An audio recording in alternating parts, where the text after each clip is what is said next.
Supreme court ने एक ऐसा फैसला दिया जिसके बाद से मोदी सरकार अब संकट में आ गई है। आखिर सुप्रीम कोर्ट का वो कौन सा फैसला है, कौन सा निर्देश है, कौन सी टिप्पणी है कि जिससे मोदी सरकार संकट में आ गई है और सभी नेताओं के लिए अब संकट के बादल छाने लगे हैं। नमस्कार, मैं आपके साथ के राणा न्यूज संवाद देख रहे हैं।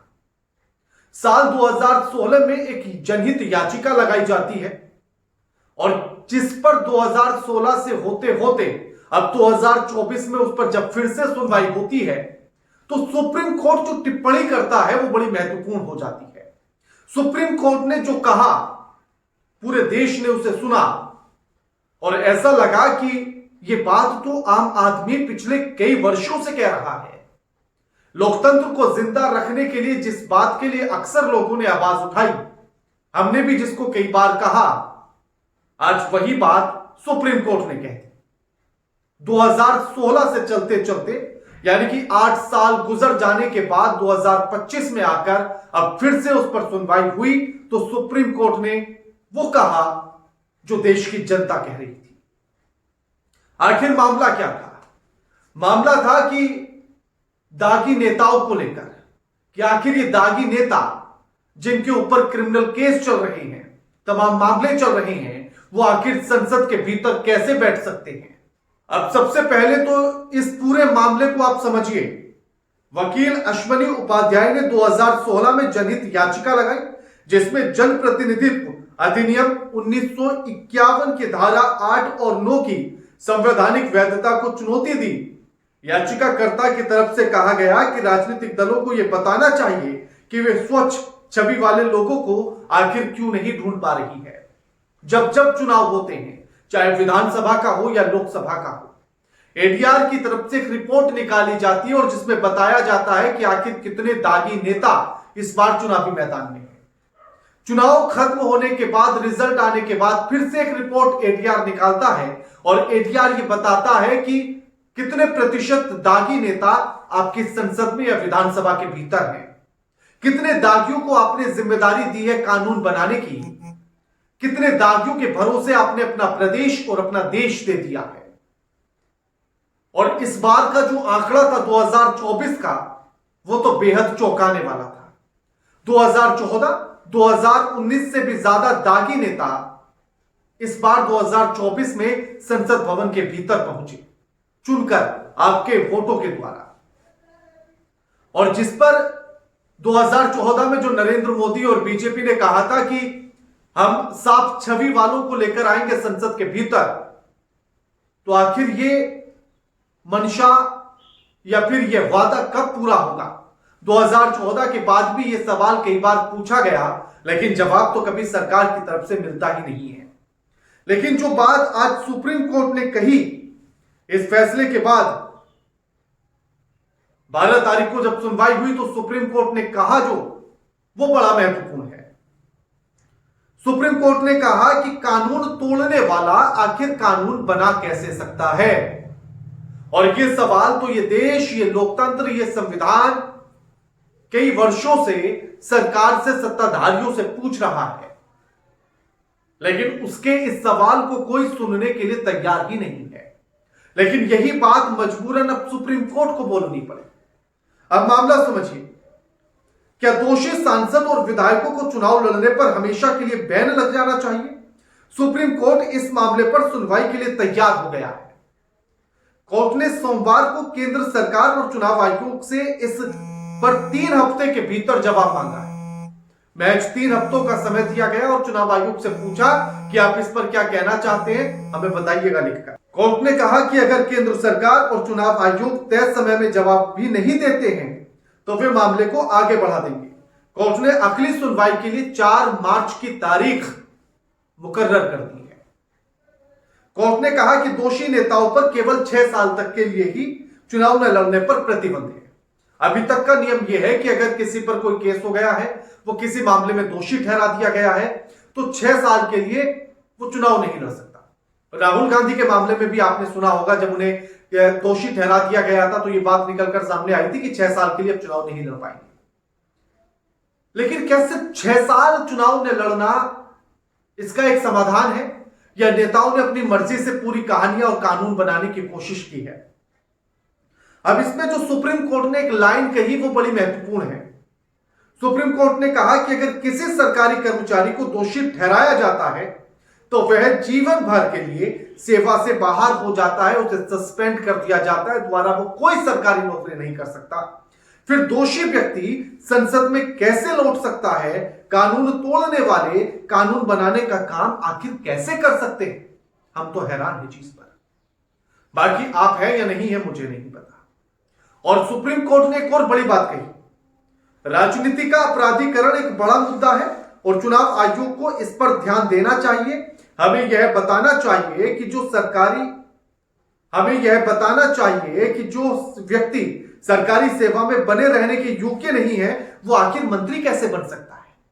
अगर आपका किसी एफआईआर में एक नाम भी आ गया ना तो आप जीवन भर सरकारी नौकरी नहीं कर सकते, आप उसके लिए अयोग्य ठहरा दिए जाते हैं। अगर आप कम उम्र में किसी मामले में आपका नाम दर्ज हो गया तो फिर आप कोई सरकारी फॉर्म भी नहीं भर सकते नौकरी का। लेकिन अगर आप बड़े से बड़े अपराध में संलिप्त हो जाइए, दोषी ठहरा दिए जाएं, आप जेल से छूटकर भी चुनाव लड़ सकते हैं, संसद में बैठ सकते हैं, विधानसभा में बैठ सकते हैं, देश चला सकते हैं, नौकरी नहीं कर सकते। अगर इन बातों पर आपको आश्चर्य होता है, गुस्सा आता है तो जरूर कमेंट कीजिएगा। लेकिन अगर ऐसा हुआ तो फिर तो मोदी सरकार पर संकट आ जाएगा, फिर तो मोदी सरकार गिर जाएगी जो बैसाखियों पर चल रही है, उस पर भी बात करेंगे। एक और इसमें 3 बड़ी बातें कही गई कि निचली अदालतों में धीमी सुनवाई होती है। सुनवाई के दौरान निचली अदालत और एमपी एमएलए कोर्ट में सुनवाई की रफ्तार धीमी होने पर सुप्रीम कोर्ट ने चिंता जताई है। जस्टिस मनमोहन ने कहा कि दिल्ली की निचली अदालतों में मैंने देखा है कि 1 या 2 मामले लगाए जाते हैं और जज 11 बजे तक अपने चैंबर में चले जाते हैं। एमिकस क्यूरे विजय हंसारिया ने सुप्रीम कोर्ट को बताया कि देश के दूसरे राज्यों में बार बार सुनवाई टाल दी जाती है और वजह भी नहीं बताई जाती। कोर्ट ने चिंता जताते हुए कहा कि बहुत से ऐसे राज्य हैं जहां अब तक एमपी एमएलए कोर्ट गठित ही नहीं की गई। आप विकसित भारत का सपना देख रहे हैं, अग्रिम पंक्ति में पूरी दुनिया में खुद को खड़ा करना चाहते हैं, लेकिन सोचिए तमाम राज्य ऐसे जहां एमपी एमएलए कोर्ट ही नहीं है, वहां के दोषी नेताओं पर कैसे कार्रवाई होगी, कैसे रफ्तार पकड़ेंगे उनके केस। अब धारा 8 और 9 की कहानी भी सुन लीजिए। दोषी नेता 6 साल, अफसर 5 साल के लिए अयोग्य। किसी विधायक या सांसद को 2 या 2 से ज्यादा साल की सजा होती है तो, नाम छोड़ दीजिए, सिर्फ सजा होती है तो वह अपनी सजा पूरी करने के बाद 6 साल तक चुनाव नहीं लड़ सकता। धारा 9 क्या कहती है कि भ्रष्टाचार या देश के प्रति अविश्वास के लिए बर्खास्त सरकारी अधिकारी को 5 साल तक अयोग्य घोषित किया जाता है। यानी कि जो ऊपरी लेयर है ना, चाहे नेता ऊपरी लेयर, अफसरों में बड़े अफसरों की ऊपरी लेयर, वो मौज काटेगी, लेकिन जो 3rd क्लास 4th क्लास वाले लोग हैं, चाहे वो सरकारी कर्मचारी हो, वो तो सीधा उनकी तो छुट्टी कर दी जाएगी, वो भरोसे के लायक नहीं है। यानी कि आम आदमी को सिर्फ पीसा जाएगा चक्की के 2 पार्टों में, एक तरफ मंत्री होंगे, एक तरफ अफसर होंगे और बीच में जनता पिस रही होगी। अब इसमें सरकार की कहानी भी सुन लीजिए, क्योंकि वादे तो सरकार बहुत बड़े बड़े कर जाती है, लेकिन हकीकत कितनी है वो सुन लीजिए आप। 2019 में 233 ऐसे सांसदों की संख्या थी जिन पर कोई ना कोई केस चल रहा था, लेकिन इस बार इसमें इजाफा हुआ और यह संख्या 2009 से लेकर 2024 तक 124% बढ़ी है। और इसमें कोई एक पार्टी शामिल नहीं है भैया, सबके सब हैं। आंकड़ा देखेंगे तो चौंक जाएंगे। 543 सांसदों में से 46% यानी कि 251 पर क्रिमिनल केस दर्ज है। इनमें से 7 सांसदों को अलग अलग अदालतों में दोषी भी करार दिया जा चुका है।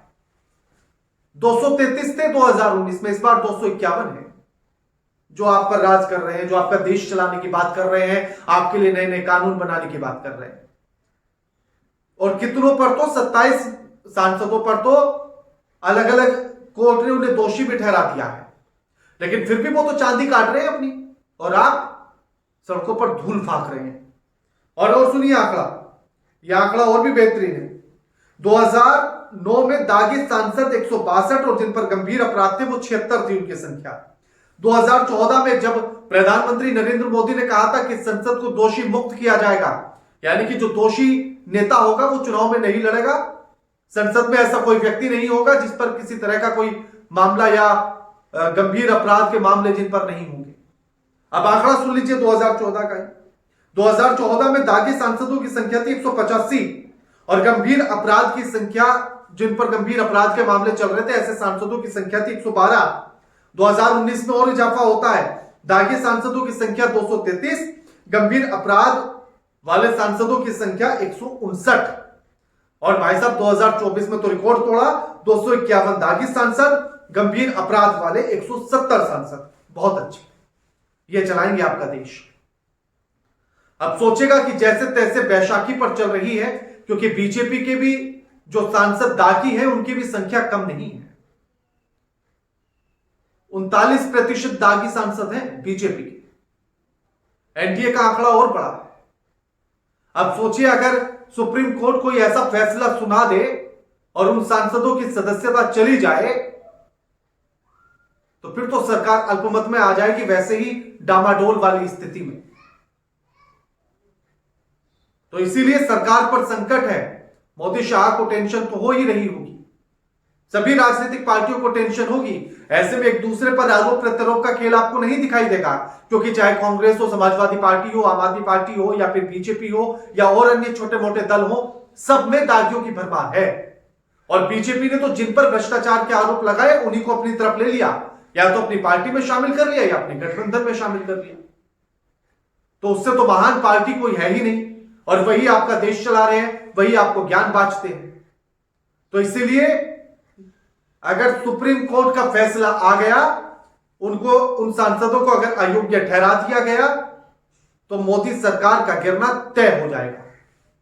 बाकी आप क्या सोचते हैं हमें कमेंट करके जरूर बताइएगा। वीडियो लाइक कीजिए, शेयर कीजिए और चैनल को सब्सक्राइब करना मत भूलिएगा। नमस्कार।